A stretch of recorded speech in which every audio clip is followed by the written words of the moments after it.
What are your thoughts on the missing tourist submarine? That went down to see the Titanic. Wondered this too. The situation must be super tense and scary down there. Keep in mind, whatever happened, if they're still alive, they're likely sitting there waiting to die, in pitch blackness. Isn't it more likely that the thing imploded due to poor design? There were articles about whistleblower employees being fired during development. Specifically, the viewport was only rated to 1,300 meters underwater. The expedition was going down for 1,000 meters. The other issue was there was no real-world stress test for the carbon fiber in the hull, except just driving the thing down to the Titanic and see what happens. I think the CEO might prefer death at this point. Oh, absolutely. I was just responding to the comment that said if they're still alive. It's far more likely that the hull collapsed and everyone died instantly.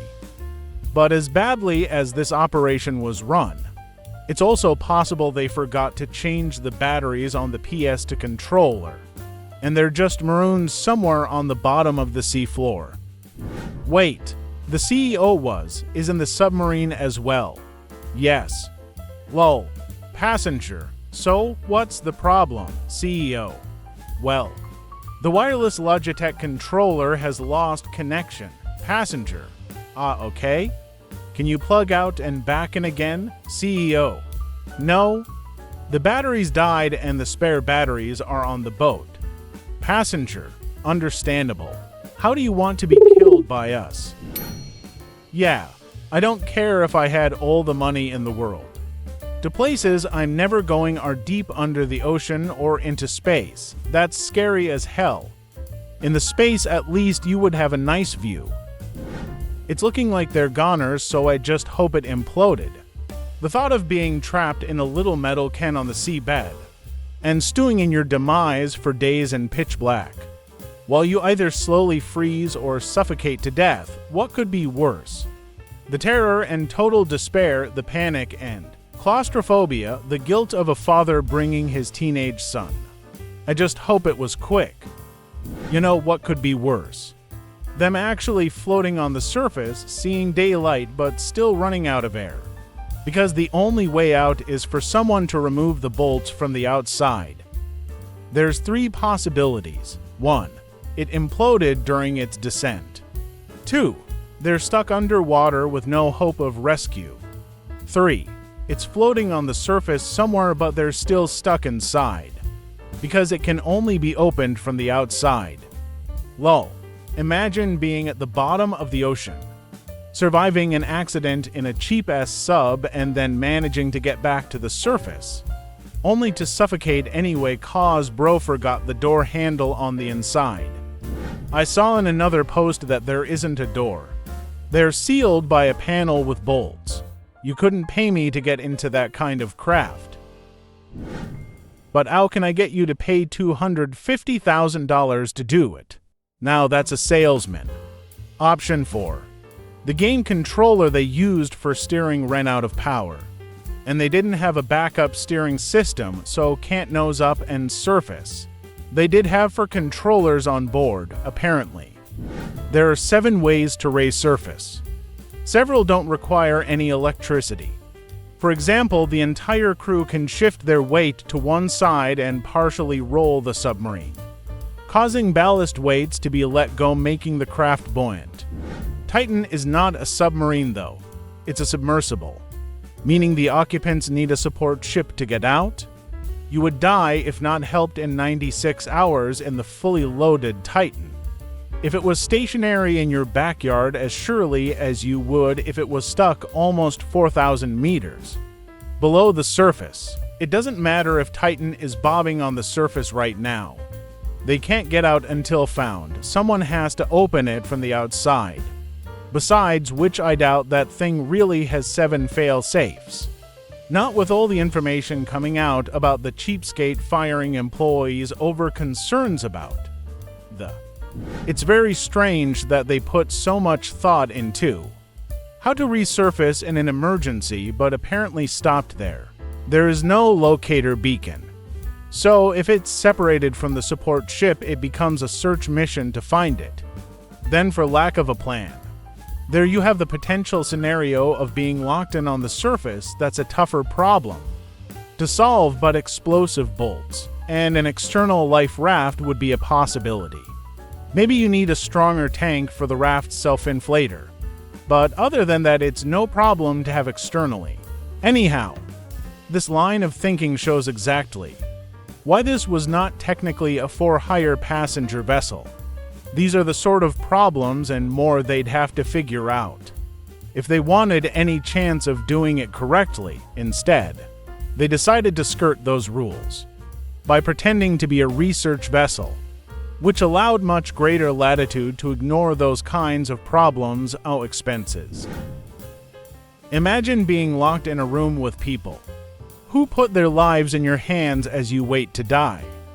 I wonder if one day there will be another tourist submarine that goes down to see it, with a billionaire or two aboard. It's likely some sort of body retrieval operation will be attempted, paid for by the millionaire, though obviously without much urgency.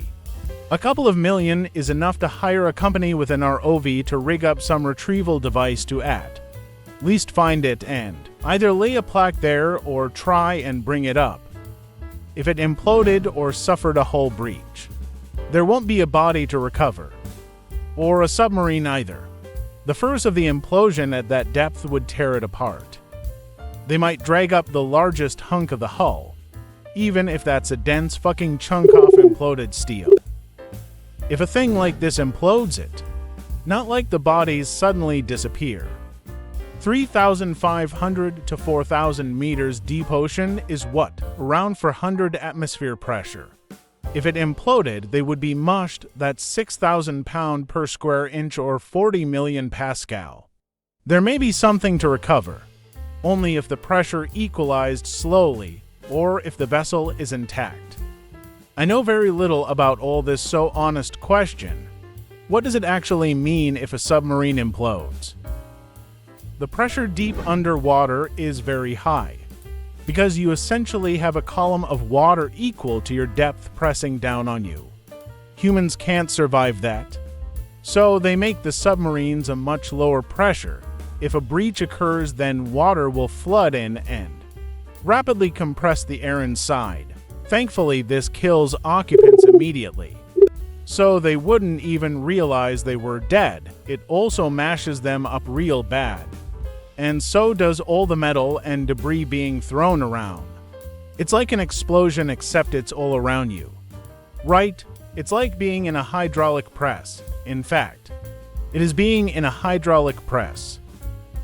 When the pressure change is gradual, it's much less violent.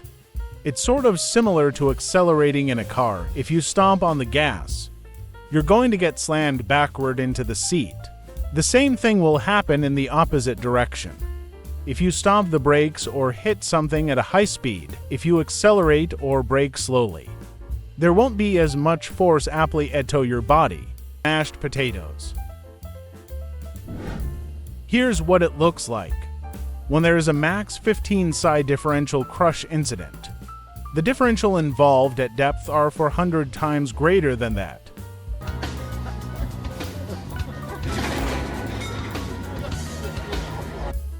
There's about 4 frames in the initial implosion on that video. Between it being fine and completely crushed, 400x greater pressure must be incomprehensible.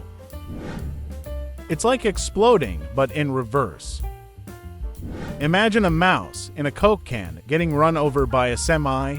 It's like the exact opposite of what happens in space movies of. The hull is breached. Imagine what a person would look like if you dropped a 6,000 pounds block of steel on them. Now understand that every square inch has 6,000 pounds of pressure pushing on them from all sides. Imagine crushing a beer can with your hands. Your hands are the pressure of the depths. This isn't even near the depths they were reaching.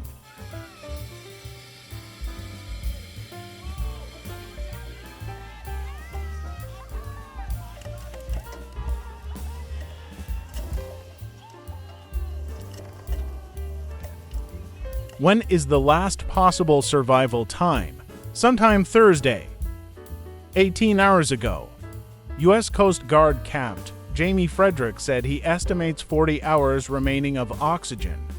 Therefore, they will run out 22 hours from now. Yikes. I was reading about the last time something like this happened. They were rescued with 12 minutes of oxygen left. Where can I read about this incident? What was it called? Roger Mallison and the Pisces 3. People will pay a lot for the most realistic Titanic experience ever. It takes the meaning tourist trap to a whole new level. I think it's more fucked up that the missing 5 billionaire tourists are getting constant news coverage. Meanwhile, 650 migrants drowned in a boat while the Greek Navy watched. And we got just one day of news coverage. Honestly think the fascination has more to do with the ongoing nature of the situation. We don't know if they are dead or alive or what happened to them. If they are alive, then there is a giant clock ticking down to their near certain eventual deaths. There is a slim chance of rescue. That grows more unlikely by the hour. It is also horrifying to imagine what they might be going through as we speak. If we had proof that there was a catastrophic implosion that killed them all instantly after launch, I'm sure we wouldn't be seeing nearly this amount of ongoing coverage. Yup. Everyone wants to make this a rich people thing, but I bet those 12 Thai kids in the cave a few years ago weren't billionaires. I've seen search operations for miners make the front page of news sites, and those people aren't rich. It's getting coverage because search and rescue operations are interesting. Watching humans come together to solve an impossible task is interesting. Speculating about what the people are going through is morbid, but makes us reflect on our own lives.